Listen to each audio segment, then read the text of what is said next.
Ce soir, nous allons vous raconter comment l'insolent Prométhée, en volant le feu pour le donner aux hommes, leur a offert d'être plus libres, rusés et avisés.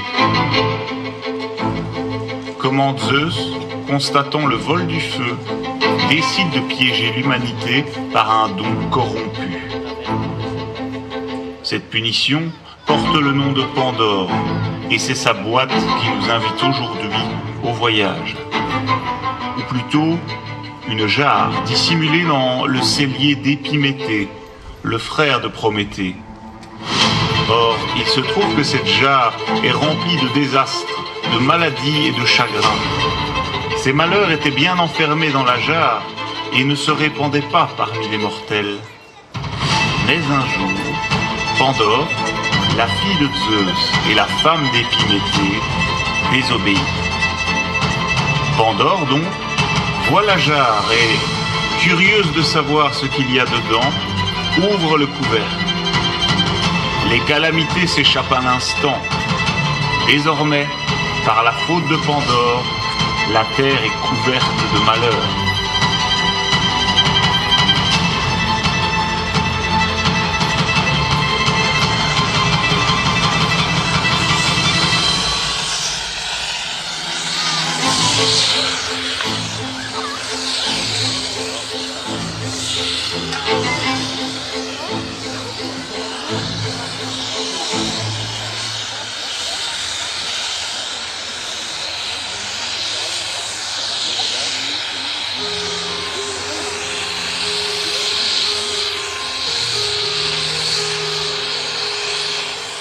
Ancienne déesse précédant le royaume de Zeus, les moires sont filles de la nuit.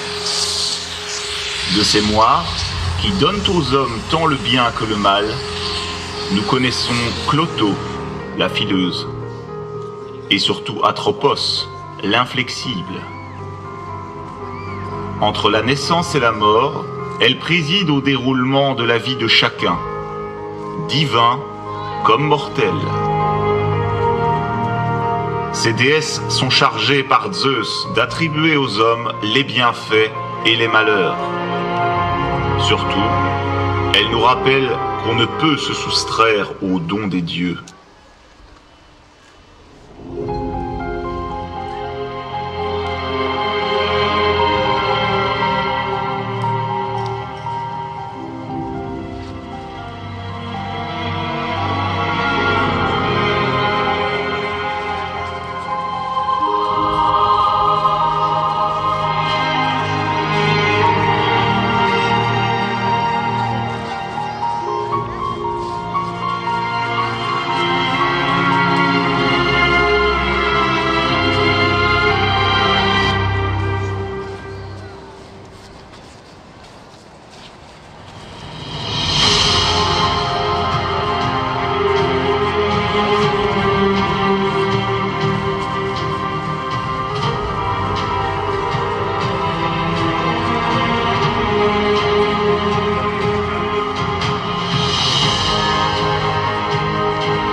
Le dieu voleur de feu, l'insolent Prométhéus.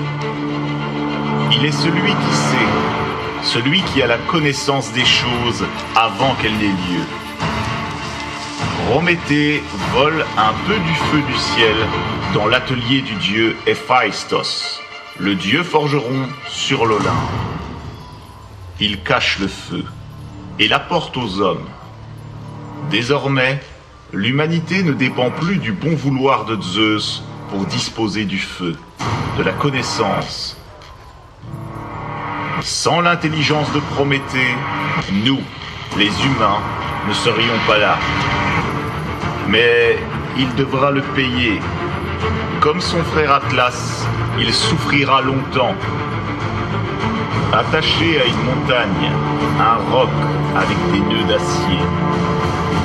Voilà ce que l'on gagne à trop aimer les hommes. Tu as brisé la loi. Voilà ton châtiment, lui déclare Héphaïstos, alors qu'il enchaîne Prométhée pour l'éternité.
Il y a bien un endroit pire que tous les autres dans les enfers grecs.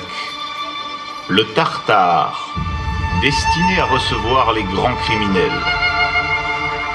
C'est là que résident les Érinies, ces déesses aux ailes de feu, filles de Hadès et Perséphone. Elles personnifient la malédiction, le tourment et la douleur. Elles poursuivent les mortels et les dieux jusque dans les enfers. Pour les apaiser, le sacrifice d'un mouton noir était nécessaire.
on ne moque pas impunément les dieux. Zeus, malgré sa clairvoyance, se fait berner par Prométhée. Il envoie en guise de représailles pour l'humanité un cadeau empoisonné. Ce sera Pandore. Zeus convoque le plus doué des Olympiens pour façonner son invention. Héphaïstos, le dieu artisan, créateur de magie, forgeron boiteux. Héphaïstos est le fils de Héra, la reine des dieux, mais elle le trouve si laid que le jour de sa naissance, elle le jette sur terre depuis l'Olympe. Il en reviendra infirme, mais déterminé. À la demande de Zeus, Héphaïstos modélise un corps magnifique, fait d'eau et de terre. Les dieux lui donnent la séduction, la beauté et le charme, mais aussi et surtout la curiosité.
Le bien que les hommes ont reçu avec le feu de Prométhée, Zeus va le leur faire payer par un autre don, qui sera un malheur. Don divin contre don divin. Ce don mauvais et ses punitions sera une création, la première femme de l'humanité. Sur sa tête, Pandore porte une couronne d'or qu'Héphaïstos lui-même a faite. Tous les dieux lui ont donné quelque chose. C'est pour cela qu'on l'appelle Pandora, à savoir le don en grec. Cette femme artificielle porte véritablement en elle les traits divins des déesses de l'Olympe. Pandore est divinement fascinante, puissante, naturelle. C'est un dieu qui va succomber au charme de Pandore. C'est cet idiot d'Épiméthée, le frère de Prométhée, qui ne comprit que trop tard son erreur. Envahie par la curiosité, elle ne peut s'empêcher de soulever le couvercle d'une jarre qui contient tous les maux de la terre. Douleur, fatigue, maladie. Mais il faut en fait la remercier. C'est grâce à elle que les humains ont pu se perpétuer. La vie continue à travers la jeunesse et la mort.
Vous venez d'assister à une représentation du spectacle Pandora, un spectacle spécialement construit pour le parc Paradise. Une chorégraphie conçue par les artistes de la compagnie Ironix Productions. Une mise en scène et un scénario de Benjamin Place. Nous vous invitons à nous retrouver tous les jours sur l'une des deux scènes mises à disposition par le parc et vous remercions pour votre présence et votre fidélité.